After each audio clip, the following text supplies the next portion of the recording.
Every year, hurricanes tear through the Caribbean, destroying homes, flooding roads, and resetting progress overnight. But this year felt different.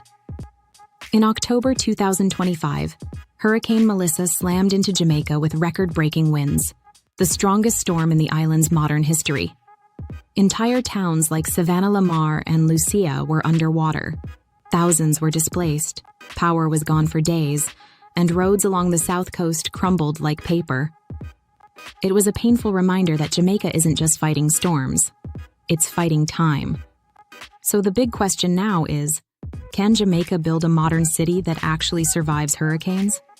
It sounds like a fantasy, but this tiny island might just be on the front lines of figuring it out. Let's be honest.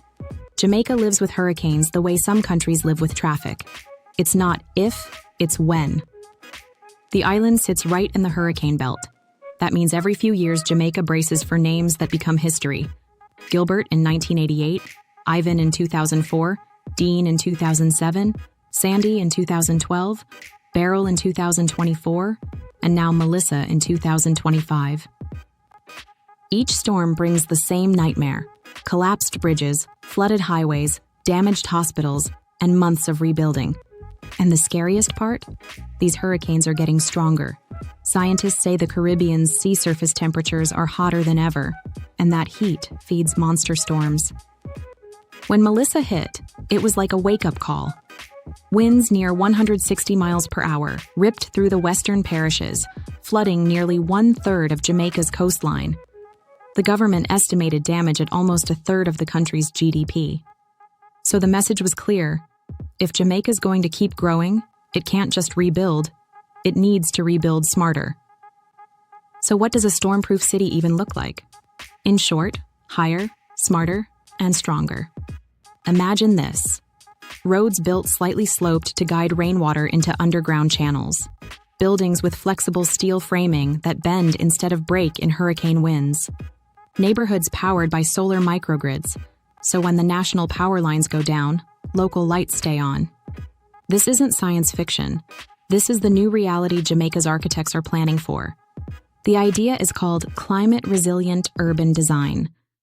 It's about building cities that can take a hit and keep going, instead of collapsing every time a storm makes landfall. And the perfect testing ground for that idea? Portmore. Portmore is one of Jamaica's fastest-growing urban areas, and soon to be declared the island's newest parish. But it's also flat and flood-prone, sitting just a few meters above sea level. So engineers are rethinking how to build there, from elevated foundations to flood-proof drainage, even storm-resistant parks like the Portmore Resilience Park project. It's not just about looking modern. It's about surviving the next Hurricane Melissa. Every hurricane leaves a lesson behind, and Jamaica's been taking notes for decades. When Hurricane Gilbert hit in 1988, it wiped out 100,000 homes. The government realized wood and zinc roofing just couldn't cut it anymore. Then came Ivan in 2004. That one exposed how fragile Jamaica's coastal roads were. Dean in 2007 showed how quickly flash floods could isolate entire communities. But Melissa in 2025 took things to another level. This wasn't just about houses. Entire cities shut down. Highways flooded within hours. Hospitals ran out of backup power, and hundreds of communication towers went offline. So instead of just patching things up again, Jamaica's now rethinking how everything connects, from roads to utilities to digital infrastructure. That means burying fiber optic cables underground, building elevated highways with built-in drainage, and designing emergency shelters powered by solar instead of diesel. Each storm becomes a blueprint for what not to repeat. Melissa was devastating, but it might also be the moment Jamaica finally said, enough. But before we continue, make sure to like this video and subscribe to our channel for more updates on mega projects around the world. Let's break it down. What would a city that survives a Category 5 hurricane actually need? Step 1. Location and elevation. You can't build in the lowest floodplain and expect to stay dry. Jamaica's new urban zoning maps highlight no-build zones, using data from Melissa and older storms to mark areas too risky for development. Step 2. Architecture. Homes and commercial buildings need to use hurricane-resistant materials, reinforced concrete walls, impact-proof glass, and roofs strapped to the structure with steel anchors. Architects are even testing designs with aerodynamic shapes that let wind flow over buildings instead of smashing into them. Step 3. Smart infrastructure. Modern cities don't just stand there, they respond. That means smart sensors tracking rainfall, floodgates that open automatically, and traffic systems that reroute vehicles before roads flood. Step 4. Independent energy. When the grid goes down, cities die fast. That's why microgrids powered by solar and battery storage are being built in several new developments. And finally, water flow. Traditional drainage gets overwhelmed, so Jamaica's experimenting with permeable pavements, rain gardens, and underground tanks that capture excess water during storms. It's not cheap, but it's a lot cheaper than rebuilding every 5 years.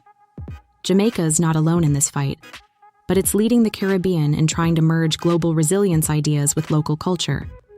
Look at the Netherlands, where engineers have mastered the art of living with water. Whole neighborhoods float, canals double as flood control, and parks act as retention ponds. Then there's Japan, where flexible architecture is built to sway, not snap, under pressure from earthquakes and typhoons. In Florida, cities like Miami are raising seawalls and rebuilding highways higher to keep them above surge levels. Jamaica's taking all those lessons, but giving them a tropical twist. For example, developers in Montego Bay are testing modular concrete housing that's hurricane-resistant and can be assembled quickly for disaster recovery. In Kingston, new road projects integrate underground fiber optics and water pipelines, reducing future damage and speeding up recovery. And across the island, more buildings are being constructed with renewable materials like bamboo composites, which are both sustainable and flexible, ideal for high wind zones. Jamaica's proving that resilience doesn't have to mean ugly concrete bunkers. It can actually look good. Strong walls are one thing, smart systems are another. In the new generation of resilient cities, data is the invisible shield. Imagine a network of sensors scattered across Portmore or Kingston, tracking wind speed, soil moisture, water levels, and power use in real time. Before a hurricane even hits, algorithms could predict which neighborhoods are most at risk. That's not just theory. Jamaica's already laying the groundwork with fiber optic corridors built under highways and solar-powered communication towers that stay online during blackouts. Combine that with early warning apps and drone mapping after storms, and you get a system that keeps people connected when chaos hits. So a storm-proof city isn't just built from steel and concrete. It's built on information. And the smarter the city gets, the faster it can recover. Here's the hard part. All of this costs money, and lots of it. Building to hurricane standards adds anywhere from 15% to 30% to construction costs. Not every developer or homeowner can afford that. Then there's enforcement. Building codes are only as good as their inspections. If shortcuts happen, one bad storm can expose everything. And of course, maintenance. A high-tech drainage system doesn't mean much if it's clogged with garbage. So Jamaica's biggest test isn't just technology, it's discipline. Keeping the momentum going long after the headlines fade. Still, after Hurricane Melissa, public opinion has shifted.